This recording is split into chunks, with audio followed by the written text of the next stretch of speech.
Good evening to all the good humans out there. My name is Andy, back again with the Real Life with Jesus podcast. And with me today, I've got... Okay. Vibe check. They got these boys right here. They wanted that little intro. They wanted the little intro. If y'all could do me the biggest favor, give these boys a hand. Mateo, Michael, back at it again with us here. I didn't know how DJ Andy in the mix. Like, I didn't know he was out here cooking it up. He's God's disc jockey on Instagram. I wish I had a little bit better functionality to actually do what y'all really want to do. They wanted a vibe check. They wanted the vibe check. We have to. They wanted the vibe check. It's a good time here, man. Thank you for everybody who's on with us. Apologies for the first time around. They wanted to do like a silent intro type thing. Nah, right. It was all part of the plan. We had some issues in the beginning. And I'm trying to make sure we don't have the same issues now. So let me just double check everything. Everything looks good. Everything looks good on our end. Let me just get the thumbs up. Yeah, we got the thumbs up. Everything's good. Let's run it. Production team says let's go. It always happens at night. It always happens at night. You know, we got something set up, and then, we're really bad with communication. But, we get better. We get better. All right, so everybody's day is good? Yeah. Yeah, man. Can't complain, dude. It was a great day. Great day today. Yeah. Fantastic day, yeah. Nothing out of the norm. Just another day. Average Joe. Yeah. Another day. Another dollar. Yes, sir. So, as many know, this podcast is being run at the Casa. And Mike came in earlier and he said something crazy. Not crazy. Crazy good. Like crazy good. And I forgot how it came up in conversation. If you want to. Yeah, okay. I'll try. Because I want to talk about this a little bit because I was this. Mm-hmm. Kind of. Yeah, no, I think we all were at one point, to be honest. So me and your wife Tati, we were talking about witchcraft actually. Yeah. There we go. We were talking about witchcraft. Let him put the context to it before people start thinking craziness. Judging. I was just look. We believe in Jesus and we rebuke all of that demonic stuff in the name of Jesus. Okay. But we still love you even if you do dabble in that, bro. Like it's. But you need to be saved and repent of your sins. We love you too. We love you to the point where we can't leave you there. Exactly. Put it that way. So you're saying, but yeah, so Tati works with law enforcement, and she had to go to the house to take a child out of someone's home, and something of that nature, where the granddad was doing witchcraft, and then I just spoke about my experience with witchcraft and like friends I had, and this is way back like freshman year, I think it was. Like I was 14 and I was so spiritually immature, and I called it being Christian by association. Ooh, that's the word right there. That's the phrase. Yeah. Christian by association. Right. So like I would, I believe in, and I feel like not even Christians go through it. Like Catholics can call it. Whatever you believe in, you can like, I'm Buddhist by association. Like you just claim this, but you don't walk here. Like you don't indulge in this. Like you don't, like once you were saved, like that's it. You were saved. Like you never really took the walk. You know what I'm saying? Like you never started that walk with Jesus. And so I guess that's what we're talking about today. No, dude. So he said this, and I was like, "Yo, tell me that's not convicting to people that are that." Yeah, 100%. Cause like, and then like he said it, and it brought me back to when like I really had an encounter with Christ, but like, it was weird not to believe in something. I guess you could say like how I grew up in. I don't want to say like an era or anything because we're not that far apart, but. When I grew up in like high school and stuff, it was weird not to believe in something, I guess you could say. Yeah. And there was like 2, if not 3 Christian clubs at my high school that I went to. And so I was like, yeah, I believe in that, But because one, I have split families, on one side of the family, I was like going to Catholic church at one point. Then we started church hopping like Christian churches and stuff. And we just started doing different things. I would like go here with a friend, go here with a family member. You know what I mean? So I was like, Christian by association, like, they're Christian, they believe in it, it's cool, I believe in it too. Yeah. And it kind of like, are we doing that as believers? Like, even as we say believe, and like, are we doing that too? Right. Like, are we Christian by association just because, my parents are Christian, or just because my friends are Christian, or just because I go to church on Sunday even? Right. Right? Because but then we can ask the real question, are you Christian? And what does that mean? Like, people are like, I go to church, I don't curse, I don't do this, I don't do that, But it's to the point where it's like, what's your relationship with Christ like? Exactly. Right, exactly. To be honest, there's gonna be a lot of people who don't curse and don't drink and Yeah. go to church on Sunday that are gonna be in hell. And that topic, Whoa, so heavy topic. Yeah, but that at the same point, it's not like to belittle anybody. Like if you're crawling, I'll applaud you. You know what I'm saying? Like progress is still progress. Whether you're running, flying, or crawling, you're still making moves. Yeah. So. Oh no, and yes, we applaud you because the thing is, and this is it goes into what I wanted to, what we're going to talk about today, and what I want you guys is pick your brains about is like, what is that motivation or that walk or that work or that walk, that crawl to walk to run relationship look like with Jesus? You know what I mean? Right. Like, what does that ideally look like for somebody in your position? Like even if you want to share a little bit of the testimony again of like, this is how I got here, and even if you were in the phase of Christian by association and you didn't really find out what your faith was for you, you know what I mean? Or for you, like what was Jesus for you? And so the question at hand is like, what took you from Christian by association to I did it, I am a believer of Christ? Mateo, you want to chime in? Yeah, all right, bet.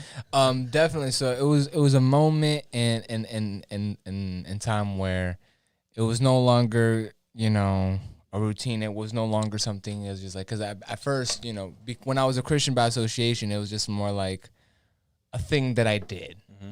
You know what I'm saying? It was the norm. I grew up in this. This is just what we do. This is how we run it around here in these streets, if you will.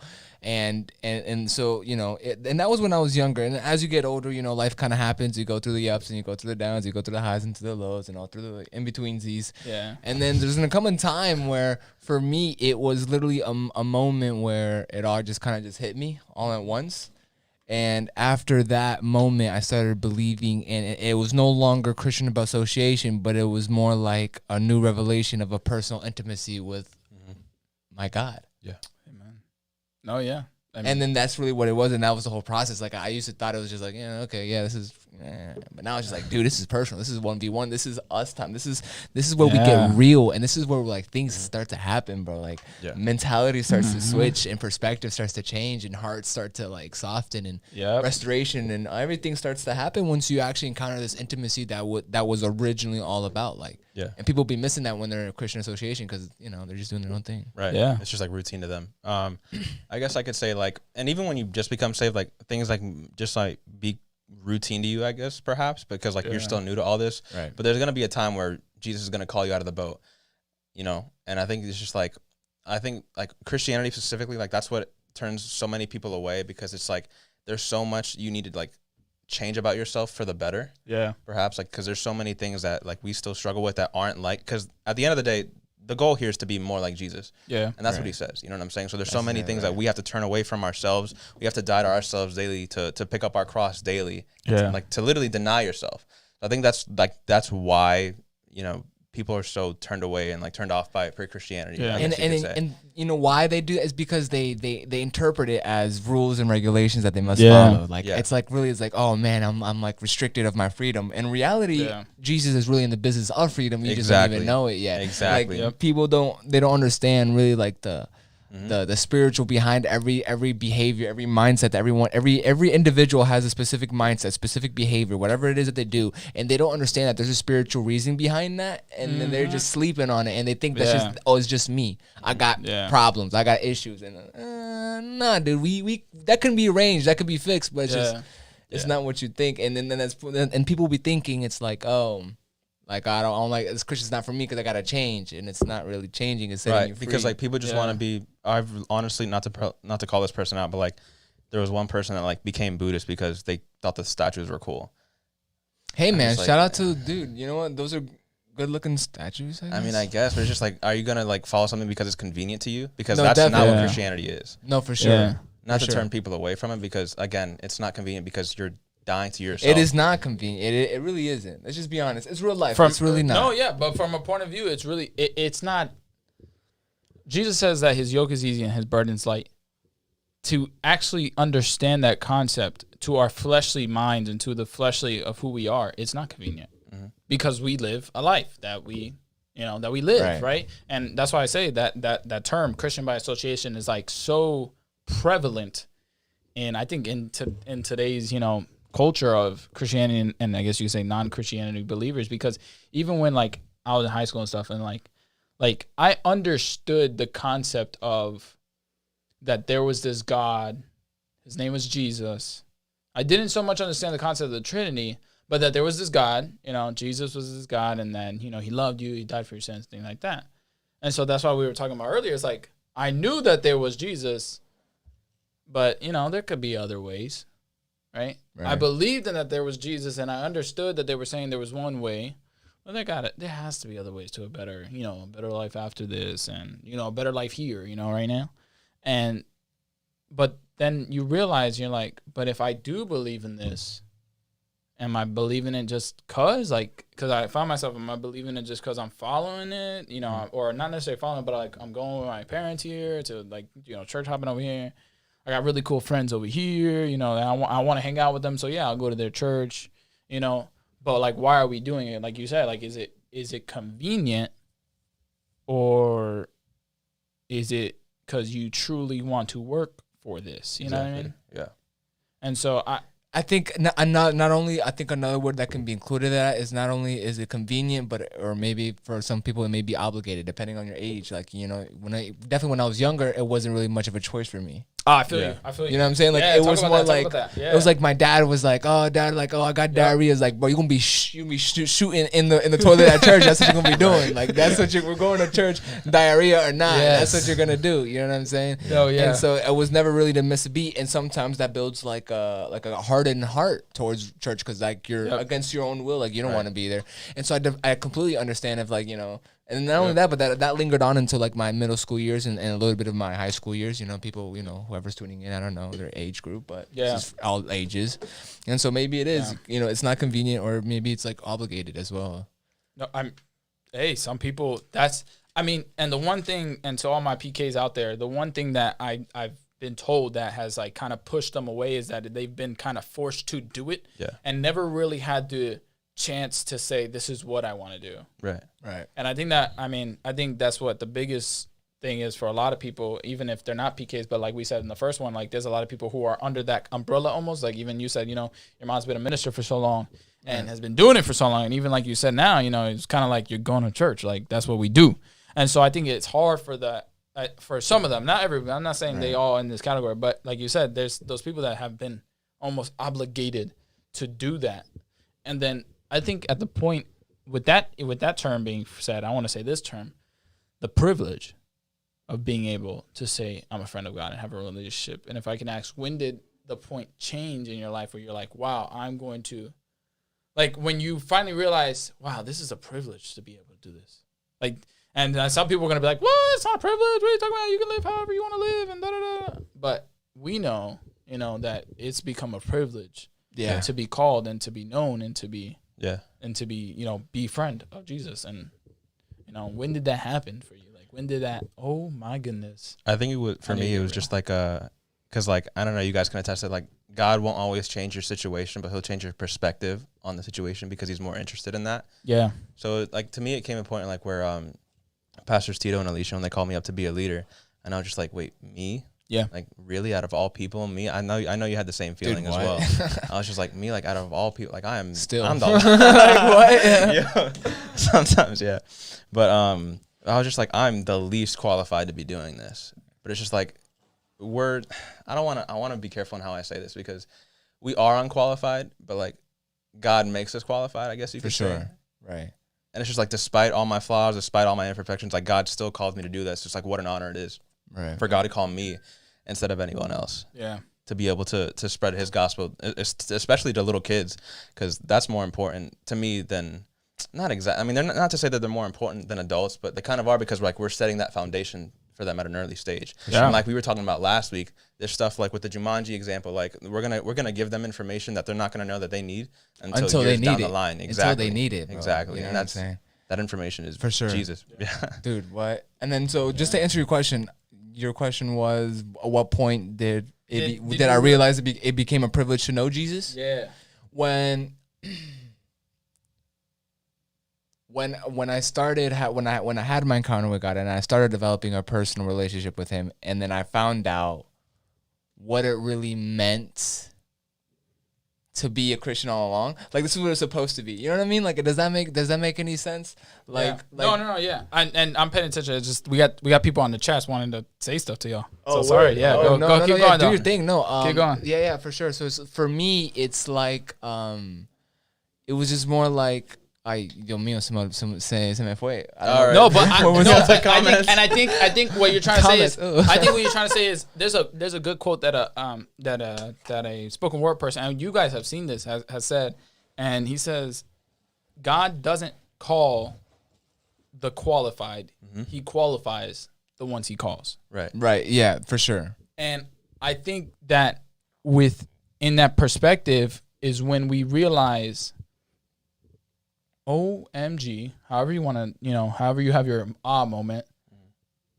I have been called by someone who didn't have to call me, who has all the right to just slay me, who has all the right to just cast me aside, who has all the right to spit me out, who has all the right to not even have a thought of me, even though the Bible says everything opposite of that. He says he's called us. He says his thoughts of us outnumber the grains of sand. He's known us before we were even conceived in our mother's womb. So I think what happens is when we do realize that this has become a privilege, we start a new, I guess you could say a new walk. We start that crawl to walk phase. It's a new revelation. Bro. Yeah. It's a new revelation where it's just, I didn't know how much better life could get. Like I'm trying to word this right. Like, I know exactly what you're saying. You know what I'm saying? Like before, like when I was like a Christian associate, it was whatever. But now that I realize, now that I realize, the moment that I was like a epiphany is like, okay, is this a privilege? And I realized it's because I didn't know how much better my life can get by doing this. Yeah. I didn't know how satisfying it was. Like I didn't know how restoring it was, and how my world never felt better. Like how free I was when I encountered this privilege, if you will. No, and dude, I think the moment when I realized that it's a privilege to actually be doing this is the moment, like, so I don't think any of y'all were there. Y'all were there, but y'all weren't there. And there was this moment where, shout out to Jesus first, because he has definitely helped me in my life. I've struggled with forgiveness in the sense of, not only to myself, but, for my father, my parents split. Said that multiple times. But there was a moment in my, I guess you could say, that crawl walk phase, because I had accepted Jesus and I was living for him. And this was when I was first, beginning to be, to worship him and be and like understand what that was to truly worship God. But the moment I realized it was a privilege to do those things was when God doesn't have to do anything. First of all, let me make that caveat. God does not have to do anything. Mm-hmm. Yeah, it's facts. He could have saved you, and that's it. And that's and I say this all the time. I tell you guys this all the time. If the only thing he did was send Jesus down to die for my sins and never blessed me again, never gave me insight, wisdom, a vision, anything, right? I would be still on my knees trying to serve him, crawl for him, whatever. But God doesn't have to do anything for us. And people be like, what? There's going to be people, what would you mean? God doesn't have to do anything for us. He doesn't have to do not one thing, but he wants to. Exactly. He wants to have communion and relationship with who he created. Right. And that's the message I try to convey to those who don't understand that, because I've had people tell me that I'll invite them out to church and it's like, if I go step inside a church, I'll burn. Like, what? No, God reaches out his hand with a welcoming hand, and he wants to pull you out. He doesn't point at you. He doesn't. You know what I'm saying? I love that phrase, because I'm like, what? We might be talking about different gods, because the God I believe in that you're going to go to church about is omnipresent, omnipotent, omniscient. He's everywhere. His church is just not four walls. His church is the people. And if you were going to burn, you'd be burning right now. Exactly. Oh, well, Tito put me on that phrase. Just want to shout out to him real quick. Shout out to Cat. No, but that's what I'm saying. Like, you'd be burning right now. Right. For sure. No, 100%. Like, and even when people think oh, God, when even perspectives in life, when okay, I prayed hard for this, and then I see someone else go out and get it, and then I'm jealous and stuff. But it's oh, God, it's not fair. I deserve this. No, we deserve to be cooking right now. Look at that right there. Like, even that right there, that God is not, and everybody's like, what? But if God was a good God, you know, he would allow this, and then he wouldn't allow this, and he would give me prosperity. All these different things. If God was a good God, he'd be doing exactly what he's doing. Especially for the people talking about it. It's like, you're breathing. Like, the same God you're trying to refute, the God we believe in, we believe that he's loving you so much that he's allowing you to talk like that. Right. Right. Because even right here, I believe that I should be burning right now. And then what? No. Yes. We don't deserve the love that he's given us. Yeah. Ooh, say it again. We don't deserve the love that he's given us. Because, and people will take that and be like, what? No, I deserve it. You know, I'm doing things. Or you're not.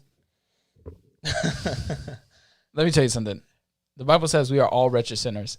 And it says that the one who says he is without sin is a liar and does not have God. Yeah.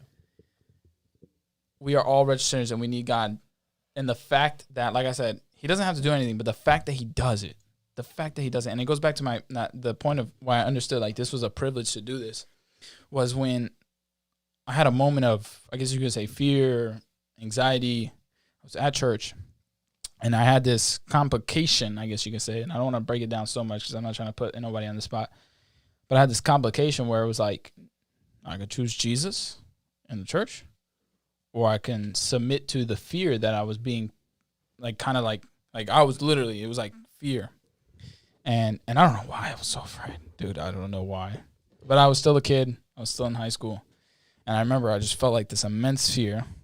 And I remember in the moment, God gave me this wisdom. And it seems so simple, but like when God does something for you, it might seem simple or kind of ridiculous to other people, but like, you know, God did something for you. Yeah. And in that moment when it happened, and I remember I was trying to like throw everything at it. We try to throw everything else other than Jesus. We do that all the time. And I remember I was trying to throw everything at it. I was trying to avoid the situation. I was trying to call people to help me avoid the situation. I was so afraid to stand for what I believed in, and because that's what I was ultimately getting to.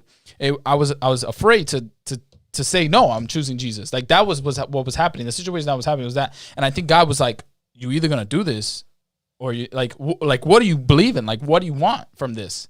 And I remember I sat there and I was like, "No, I want God. I want God. I want God." And I remember I went up and I was still in the midst. I was still afraid, even when I was doing this. I was still afraid. And everybody's probably like, what is he talking about? So let me lay down the situation. I'm at church. There's law involved in this, and that's what made it even more afraid, because I didn't want to start a conflict because of me. I was always the one who tried to de-escalate things. And so, you know what? We're going to get real. Parents are split. Dad has says, the law says that he can go and get me and my brother, whenever. One of these days, we're supposed to go to church. I love Jesus at this point. I want to serve Jesus, and I want to do this. And the law does say those things, but, a dad has got to be a dad and let his kid do these things, right? And I'm thinking he'll let me do it because I already called him, and I already told him about this. I'm not going to go this weekend. We can go another weekend, or you can, just pick up Anthony, whatever, right? Y'all know my brother's Anthony. Yeah. So... Shout out to Anthony. Hope you're doing well, bro. Great guy. Yeah. Go Navy. Oh, yeah. Okay. So, and then the thing is, the situation was he was calling me and he was like, "You're coming over here this weekend. Like, you're not stopping it. You're coming over here. I don't care." Because I had stuff. So I was trying to make every excuse. "Oh, you can't pick me up because I got this. Oh, you can't pick me up because this." And he was like, "No, you're coming. I'll take all that." He's like, "I'm going to come get you first before I get your brother." And you guys knew how close I lived to that church at the time. And I remember I was so afraid, and people that deal with this will understand, because some people be like, "Why were you afraid of your dad like that?" There was a fear that was instilled over childhood traumas and everything, and that's a whole different time for a different story. But I was just so afraid to stand up to him. Right. And I remember I was like, "Ariel, you gotta go. When my dad gets here, you gotta try to talk him away. You gotta." And I was throwing everything else. I was trying to get him out. I'm not trying to start anything. I was like, "Yo, this guy's going to come in here and he's going to cause a problem." And this was before church started, so there was only a little bit of people there, the people were setting up the worship teams. You was at church. So I was at church. He was going to scoop you at church? Yeah, he was going to make a scene. So, and I knew he was going to come make a scene at the time. He's a totally different person now, but I knew he was going to come make a scene. And I was like, I'm not trying to have a scene in this church. Like, I'm not trying to, like, what are these people going to think about me? You know what I mean? Like, you know, I'm trying to do this walk with God. You know, are they going to even let me back? So all these scenarios are going through my head. And I'm like, I need to call my mom. I need to call my mom, get my stepdad over here. Then I'm like, do I really want to do that? And I was like, he's the only person that, you know, that'll, like, that's the only people that'll diffuse this for me. So I'm calling my mom, and they're at home. And y'all know how close my parents live to the church. I'm like, Mom, you got to come over here. My dad's, you know, he's coming over here. He's trying to blah, blah. She's like, all right. You know, and I'm trying to throw, like I said, I'm trying to throw everything at this situation of fear, because I didn't want to stand up and say, no, I'm going to serve this God, and I'm going to do what I'm called to do, and that's worship him. And I'm going to stay here. Like, I'm going to stay here. Like, I'm not leaving this place. Like, and again, it's not to say that, like, I couldn't just take Jesus with me and go, but there was like a situation that I needed to deal with as a man. I wasn't even like a man by, you know, man standards of the world, but I needed to stand up to what I was fearing. You know what I mean? Because if you don't go and break through these things with God, you're never going to get deeper in the relationship. So I needed to stand there, but I was throwing everything. So Ariel's like going downstairs. At this point, he's already walking in the church. Ariel's trying to talk to him. My dad has gotten better, but he comes to the church. He comes to the sanctuary, and you know how we had the audio tech place so we could see down. And he comes in, and Ariel's like, "Oh, hey, you must be Mr. Armando. You must be Andy's dad." And he's like, "I'm not here to talk. I'm looking for my son." Straight disrespect. Your face right now. John Wick. No. So, and Ariel's like, and at that point I knew, I was like, this is not gonna go good. And I was like, all right. I was like, I'm right here, Pa. I'm coming down. And so I came down. He was like, let's go. We're going. He's like, I want to talk to you first. So get in the car, start talking. And I'm like, Jesus, if you're real. And I was like, how's my mom not here yet? Like, we only live 5 minutes away. Like, even if you get stopped by the one light that's on the way, or the two lights, you know what I mean? Right. Like, how are people not here for me yet? Like, who? And then I'm like, who's going to be here for me? Who's going to be here? And then I'm like, Jesus could be here for me. And so I'm like, God, if you're here. And I remember he was just going on this rant of like, God's not real, God doesn't exist, and all this stuff. And so I have this childhood traumatic fear in me, and this man is telling me these things, and he's my dad, and I'm like, my mind's going all crazy. And he says one final thing, and we're going back and forth. I was like, no, I want to be here. I'm playing the cello. I want to be here. I like what I'm doing, and we're going back and forth. He says this one thing. Because, and a lot of people say these crazy stuff, but he's like, that's not real. God's not real. He's like, who's to say I'm not God? And I was like, shook for a second. And I know it sounds crazy because they're like, what? That doesn't make sense. But in the thing is, this traumatic fear that had been built up had put me in a situation where I was like, what? And I remember telling him back, I was like, who's to say you are God? And that sounds so simple to that simplistic kind of back and forth. And that was the last two things he said. He said, who's to say that I'm not God? And I said, who's to say you are God? Like, but I knew, because my dad is very intellectual up here. So he thinks he's, like, at the time he thought he was God. But he was talking about the authoritative sense, right? And that's the fear. That's where the fear drove for a long time, was his authority. And he can take the law and say, my mom's not letting him see his kids, and then we have an issue, right? So my fear of like getting that issue started, where my mom didn't need to deal with that right now. We had this, okay thing. He would come pick us up, everything good, right? So when he said that, God knew, I didn't know. And the revelations came later, because I had no idea what I had said at the moment. Because I was like, why are you going to say that's stupid? Like, and I thought it was stupid. But the thing is, we think these things, but we don't know what God, like, we don't see what God sees. And all I said back, and he can probably still knows this till this day, and all I said back was, who's to say you are God? And something inside of me said that to him, opened up the door, closed the door, walked inside. Mom pulls up, walked past her, walked inside, set up the cello, walked back outside to talk to my mom, because I said, I'll be right back. And he was gone. Gone. He didn't come in to try to fight to grab me no more. He didn't come in. Now I see, like, a deeper revelation what God was giving. But that was when I understood that there's a privilege to this.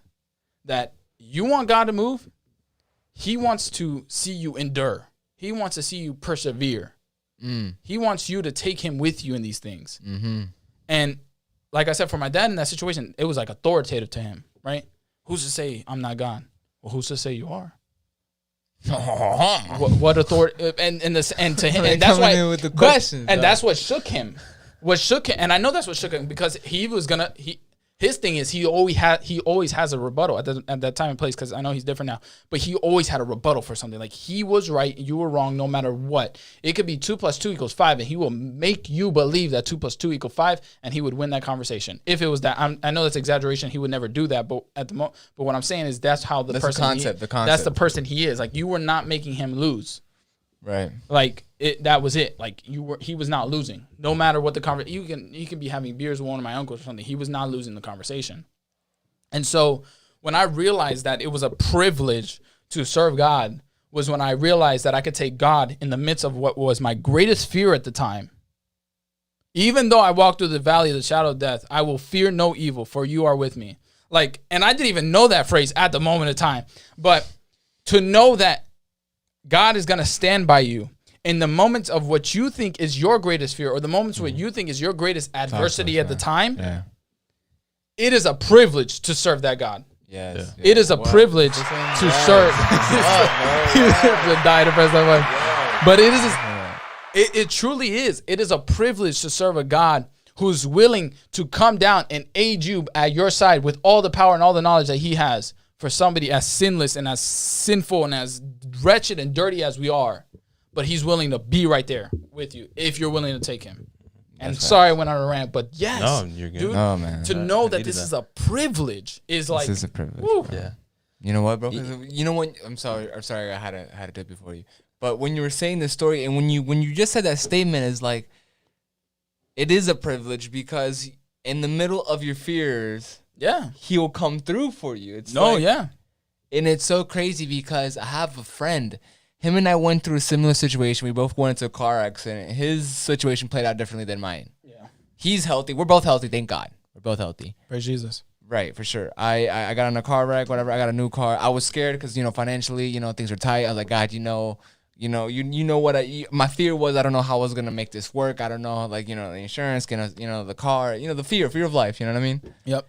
And I was like, God, I don't know how I'm going to do it, but I know you're going to open doors, and it's going to put my trust in that. And really, my biggest fear of being, financially unstable, and the fear of me not being able to afford a new car, it all melted at the power of Jesus when he opened all those doors. Yeah. Yeah. And that's when that highlights the fact that it is a privilege. And my friend who is not a Christian at all, actually, he's Hindu. Something that we'll doesn't stick with believe in Hindu. Jesus. Yeah, we'll stick with Hindu, for example. No disrespect, but no, for sure. But I just want to make sure, I think it is. Yeah. I'm pretty sure it is Hindu. Nevertheless, and his situation played out differently than his. He wrecked his car. He's in a bad spot. You know what I'm saying? He had back issues and stuff like that. And me, I got a car wreck, not a single scratch on me, and it's really just a privilege, Yeah. Yeah. And it's not just like, oh, bro, you're lucky, and it's like, nah, I'm blessed, and it's just like, oh, but you can be too. Yeah. It's like, it's not, and just to kind of to tie it back a little bit, I don't know why, but I remember you said something earlier about the whole jealousy thing. When people especially when other people get blessings, people tend to get jealous. And it's always not because necessarily that person got a blessing. It's because that subconsciously we feel like there's not enough blessings to go around, and that was your blessing. You know what I'm saying? Yeah. Does that make sense? Yeah. No, yeah. And so I don't know why I kind of went on that rant, but no, you're good, dude. Brought it right back. No, but yeah, I think it's good to also be in a state of mind where it's just okay, God bless the fact that he came through for both of y'all, but there's also going to be time, and again, not to be negative, right? But I guess we can all agree that there's going to be times where he's not. For sure. We're gonna feel, we'll feel like he's not coming through when we not when we want him to, but when we expect let's say even if he doesn't, because Meshab shish kebab, what's his name? Shadrach, Meshach, and Abednego. Yes, bro.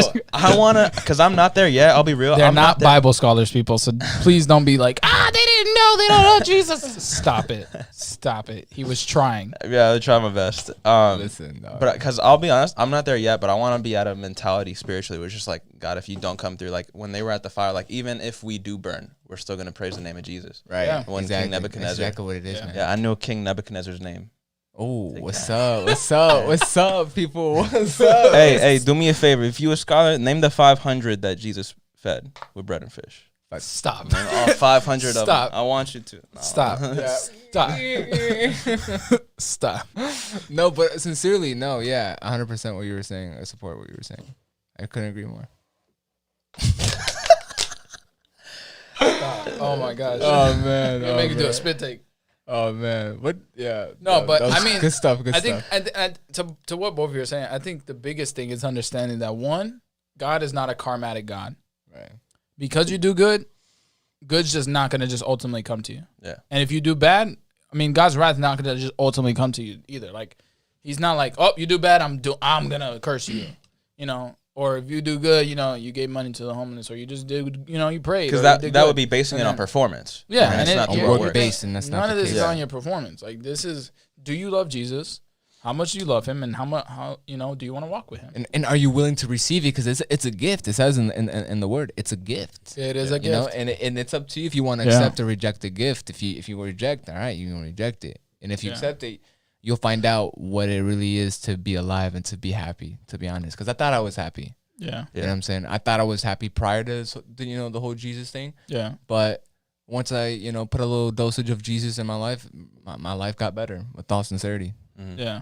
You know, I mean, I can attest to that too. I thought, especially because I And think we all experienced, at least for the three of us. I'm not saying all, but at least for the three of us, we all kind of experienced Jesus in that high school to college realm of like really, really, really knowing Jesus.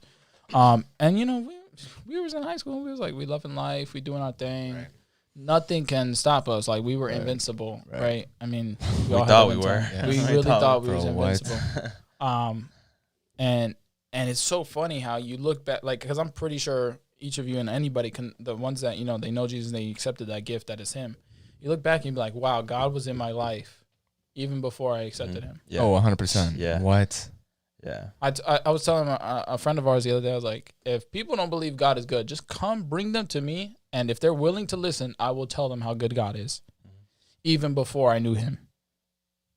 Because if you're going to believe in this God, right, and you're going to believe in what He says, then you got to you got to believe everything. And, He knew us as we were sinners, you know what I mean? For sure. And He loved us even when we were sinners. Yeah. Exactly. He loved us still. So it's crazy because I'm like, dude, God is so good. He has done, and He will do anything if you truly love Him. He is good, bro. Because, I mean, I'm pretty sure you can look back and be like, whoa, God was there. And I was not nowhere near Him, nor was I looking for Him. Because, I mean, there's multiple life, near-death experiences, multiple times where I've just, like, shunned Him. You know what I mean? Multiple times where I should just be burning, like we said earlier. If it's that true, that, if I go to church, I'll burn. Again, we would be burning right here, right now. But the love of God allows us to live long enough so that we have a chance to hear His gospel. Yeah. To hear the good news. Yeah. I mean, it doesn't get no better than that. It doesn't. It doesn't get no better than giving you the chance to actually do it. Like, He's giving us a chance to say, believe, right? Like you said, it's a gift. You can choose to accept it or reject it. The fact that He's giving you a chance, He is God Almighty. Right. He does what He pleases. I mean, because who's going to say otherwise? And He gives us a chance. I mean, that's the biggest thing. And to kind of wrap that up a little bit, I did want to read this Bible verse real quick. Real quick. It's Matthew chapter 11. We're going to go over here. We're going to go right to chapter 11, 28. I'm going to read right here. I'm actually going to start at 27. And this is the ESV for everybody's translations, but real quick. So all things, this is Jesus speaking, right? All things have been handed over to me by the Father, and no one knows the Son except the Father, and no one knows the Father except the Son, and anyone to whom the Son chooses to reveal Him. What is that trying to say? Trying to say that Jesus knows the Father. Only if the Father knows Jesus, and Jesus is the only one who knows the Father. Oh, how do we know? If we know Jesus and we get to be with Jesus, and that's what He's going to say here in a second. 28, come to me, all who labor and all who are heavy laden, so heavy burden, and I will give you rest. That right there, everybody uses that, right? Jesus, take my rest. Jesus, cast your worries on him, right? But then he goes on to say, take my yoke upon you and learn from me, for I am gentle and lowly in heart, and you will find rest for your souls. For my yoke is easy and my burden is light. Right. And I know we mentioned that earlier, but like, what does that truly, truly mean? And I mean, I've gone through trying to understand to the fullest of what that means, because, and my wife is a testament to this. I mean, you guys heard me say before, once I learned about the privilege of what Jesus is and serving him, and I've grown, I'm like, what is there to be mad about? What is there to be unhappy about? What is there to be unpleased, unsettled about? If I believe in such a good God and such a loving God, and a God that's there for me and fights for me, even if the situation seems like he's not there for me, understanding that he is, and understanding that I can cast my burdens upon him, and I can take of his yoke, I can eat of his flesh, drink of his blood, right? Like he calls us to do. And understanding that his yoke is easy. To take him in is easy. And the burden that he carries is light. I like that version, bro, because it says learn from me. Exactly. Some versions don't really include that.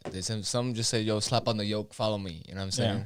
But like for better terms. But I like where it says mention learn from me. Because not only, yes, like, like you said, like it says, he will give you, water for your souls. Your life will be happier. You'll be satisfied. You will be content with everything, But not only that, but then you will learn wisdom. Exactly. You will learn wisdom, how to navigate through life. You learn different things that help you navigate through life, and people be sleeping on that knowledge, honestly, that it comes with learning from him. And it's not people, I don't know, man. It's just something crazy, because the things that I use in my day-to-day life, the things that I learned are all biblical founding principles. You know what I'm saying? And those things I'm applying to my life like perspectives. It's not really the situation that makes us upset. It's the way we're thinking about the situation. Right. That's what I was saying earlier. God's more interested in changing your perspective than the actual situation. Yeah. Because trials and tribulations are going to come. Exactly. Regardless. Exactly. And you know what I'm saying? And that type of wisdom, like I wouldn't find that out if I wasn't pursuing Jesus. Like I wouldn't, you know what I mean? Yeah. Like that learning, you learn a lot of stuff. You learn about just things that are just so profoundly necessary for life, and people don't really know that. Because you don't know until you know, right. Right. I mean, and I think, I, like Michael said, it's all about how God is changing your perspective. I mean, even when I was doing like a lot of things, I was going to work, I was, volunteering my time at the high school, I was, going to church and everything. And my job would know these things. They'd be like, where do you find time? They'd be like, where do you find time to do all these things? Like, and why do you do it? Like, do you not have a wife home? And what's good is that God blessed us. I mean, I was able to do all those things and still get home to my wife even before she would get home, you know what I mean? And then the days we would go to church, we'd be at church together. So, but even with all the volunteers, I'd come home and she'd be right there. If anything, I'd be her home most of the time. And so God allowed me to do those things because I'm doing it for the glory of God, but my perspective on life is not like my time is my own. You know what I mean? Like my time is to serve him. It's a privilege to serve him. So whatever I could do to be his hands and feet, I'll do it. You know what I mean? Yeah. And I think that's the biggest thing we would need to learn. Like I said, like you mentioned, it says learn from him. I think the biggest thing is that even in adversity, you can learn that there's like, a way out. There's a better side, because there's always a good and bad side to things. You know what I mean? Like, people don't realize, but even when you said like step out of the boat and you made that comment, I always go back to Jesus knew the storm was coming. Yeah. Yeah. Like Jesus knew the storm was coming. Right. He knew what he was going to do. And so we forget that sometimes God creates a storm on purpose. He did it. He knew he was going. He knew what he was doing, and he knew he wanted, and he knew Peter was going to be the one. God creates a storm. Sometimes we forget that God creates a storm so that he can test whether or not we actually come out and focus on him through it. Well, wait, would you say create or allow? Create and allow. I mean, what do you mean allow? He created it. He created everything. I believe God creates everything.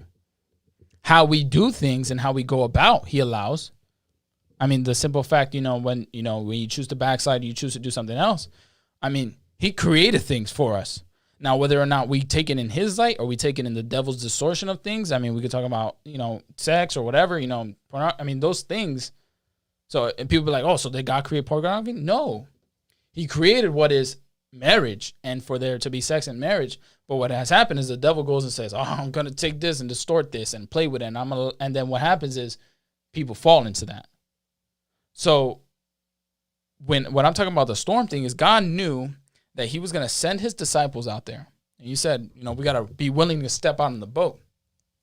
Not only do we have to be willing to step out of the boat, but be willing to understand that God most likely knew that we were going to be here. Most likely. Now he knows.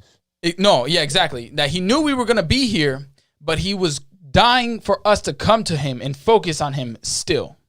Like he's willing to say, you know what?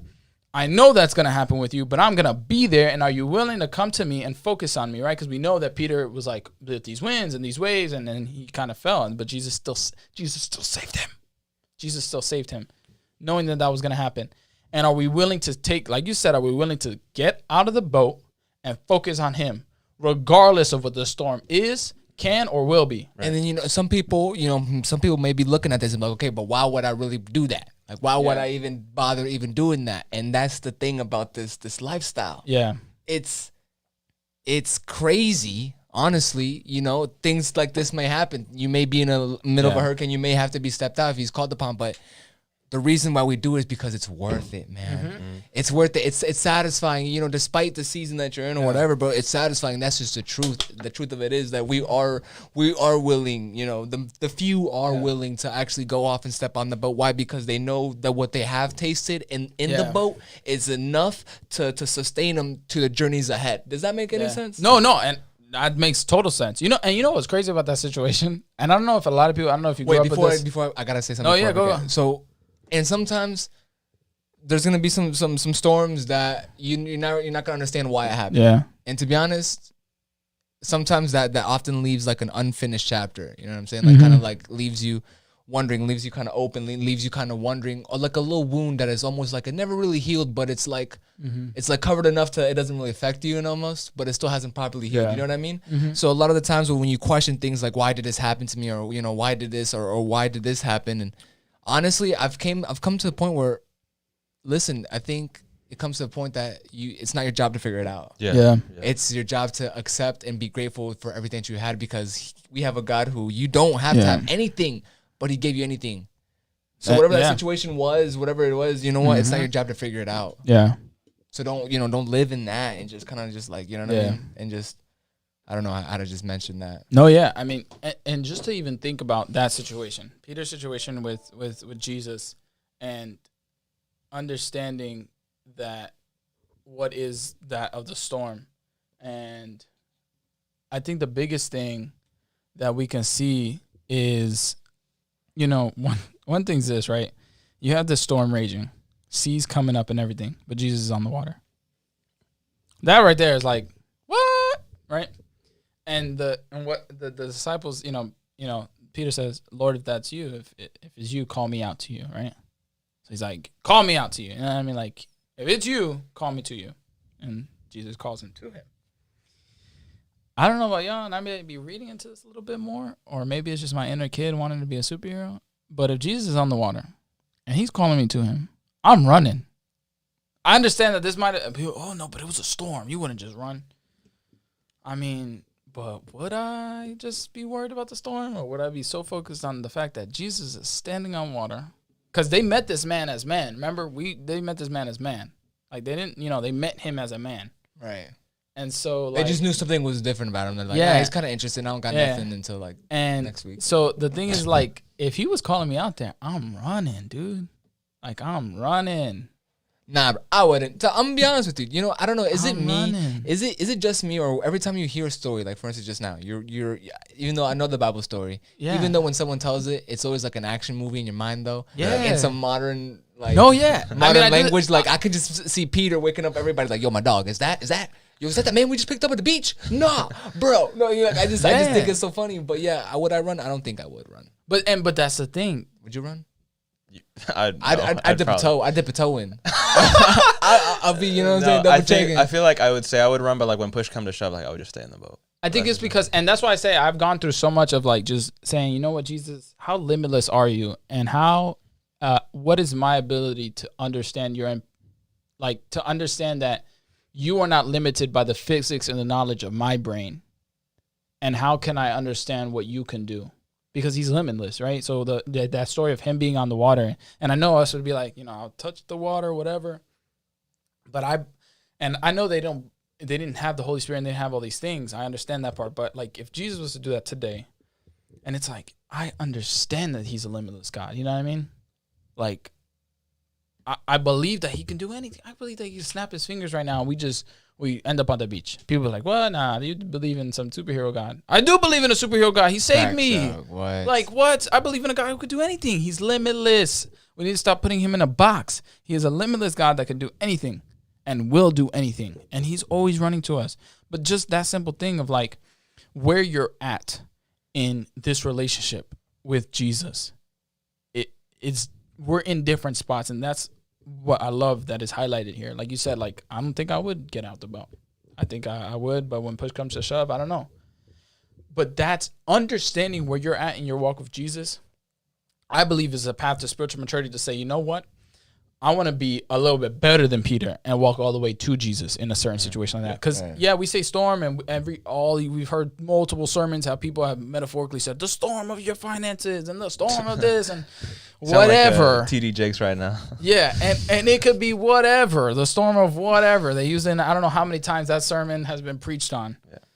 I think the reality is, are we willing to put aside our knowledge and what we know is to be physical reality and what we know to be things of, I can't walk on water, so why would I mean, I believe that that's Jesus and he can walk on water, but I don't think he could do that for me.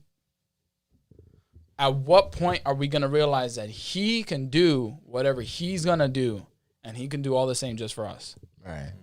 You know what I mean? Yeah. Like he's going to do all the, like when I was in, like I said, going back to that moment of fear, when I was in that moment of fear, I needed to let go of what I knew of what is my own reality, I guess you can call it, and allow Jesus to operate in my life.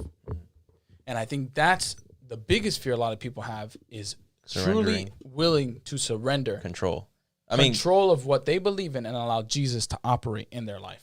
And I mean, truly, in all honesty, like I can't really blame them because like just imagine that. I mean, we were all out there at one point, just like surrendering all control of your life and like allow someone else to drive that. It's just like, well, wait a second. I mean, that's even like something I battle with like today because like I have like we talked about this at camp. Talk about it. Like I have this blueprint of my life of things I want to do, and like I'm just worried sometimes. It's like God's like, well, wait, I want you to do this. And I'm just like, wait, I'm trying to do this. You know what I'm saying? So it really comes down to a humbling of ourselves. It's like really like we can think, again, like you were saying, in our knowledge and our own reality, like we think this will satisfy us, but like God knows us because he created us by name. He knew our name before we were born.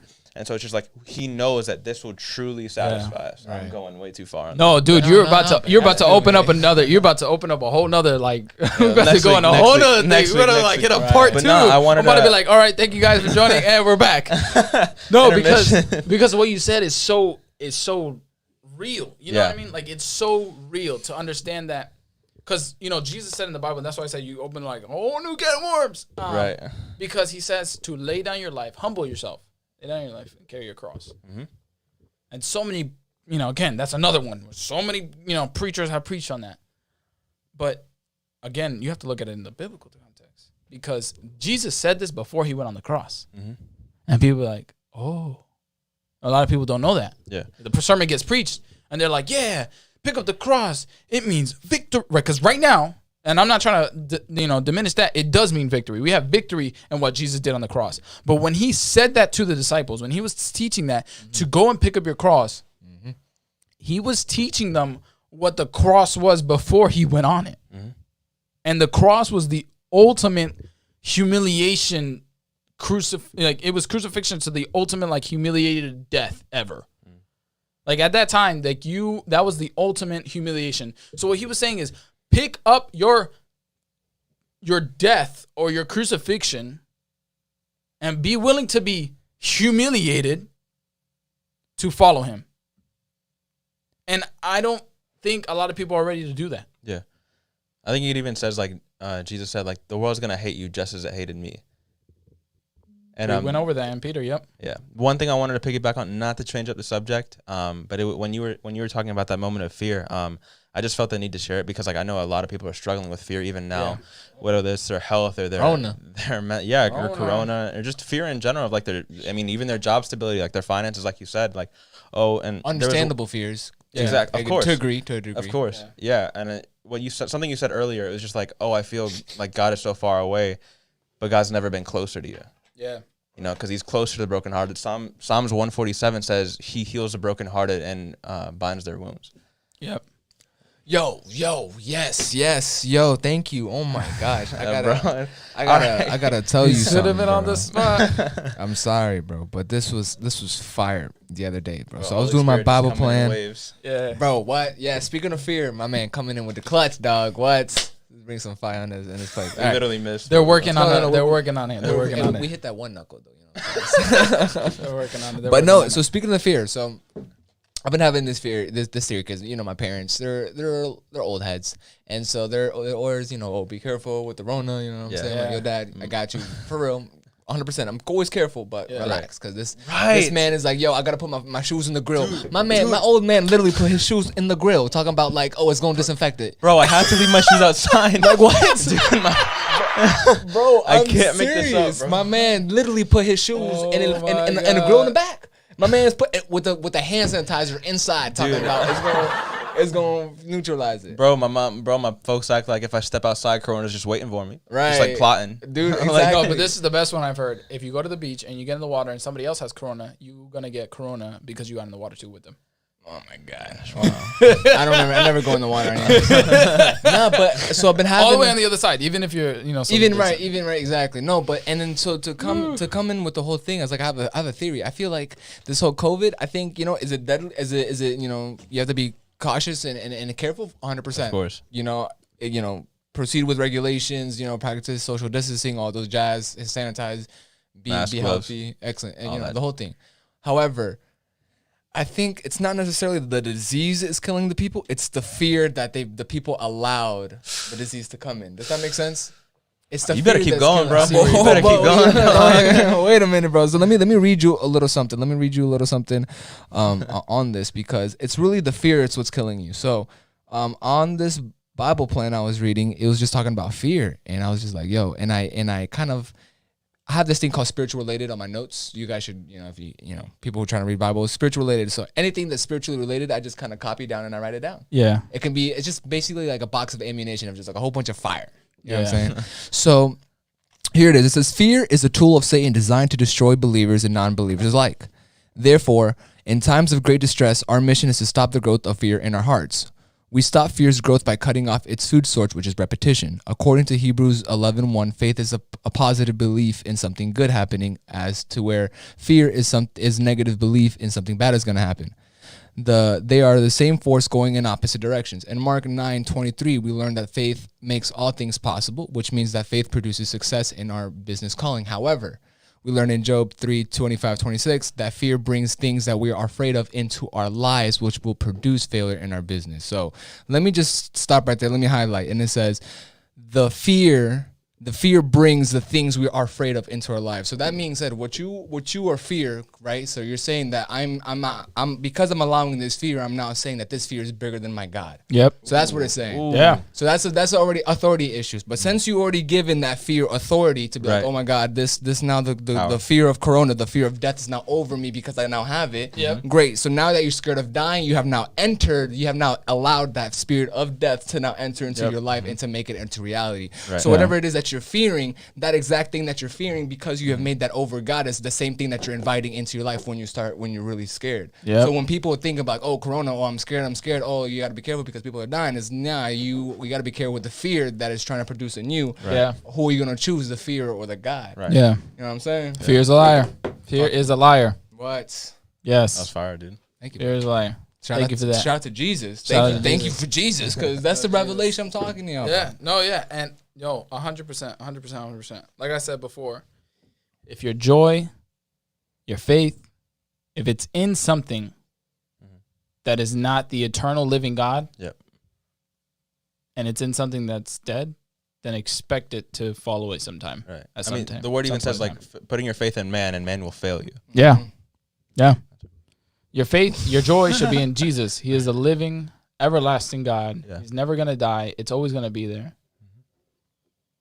That's it. Joy of the Lord. Even in hell, to be honest, I mean, whoever those get sent to hell, like God still loves you. I don't know. We got to read about that. We got to study think about so. that.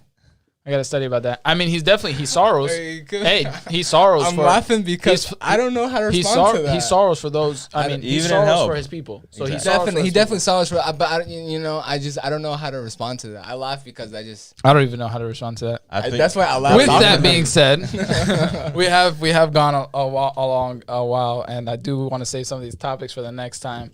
Thank you again for joining onto the podcast. Thank you for having us, man. These boys are funny. Let us know in the comments and the chats and Please. stuff what you want these boys to be talking about and their kind of insight and their ideas. Feedback, well, the question's good, decent, not feedback is appreciated too. Seriously. But yeah, we just again thank you guys for joining on. I know this one was a long one, but thank you again for joining on. Thank you for being with us. Thank you for the believers out there for enduring into the good times, and the ones that are non-believers, dude, Jesus is just as much for you as he is for everybody else, and you can accept him into your life, and he's there and willing to love you. Thank you. We bless you in the name of Jesus, and may you have a great and awesome life ahead of you. Yes. And thank you again. And that one was for the boys. Thank you again. Yes, sir. The next episode will be on May 9th with a great friend of ours, Dave. Can't wait to have him. Thank you, and check us out then. See you guys then.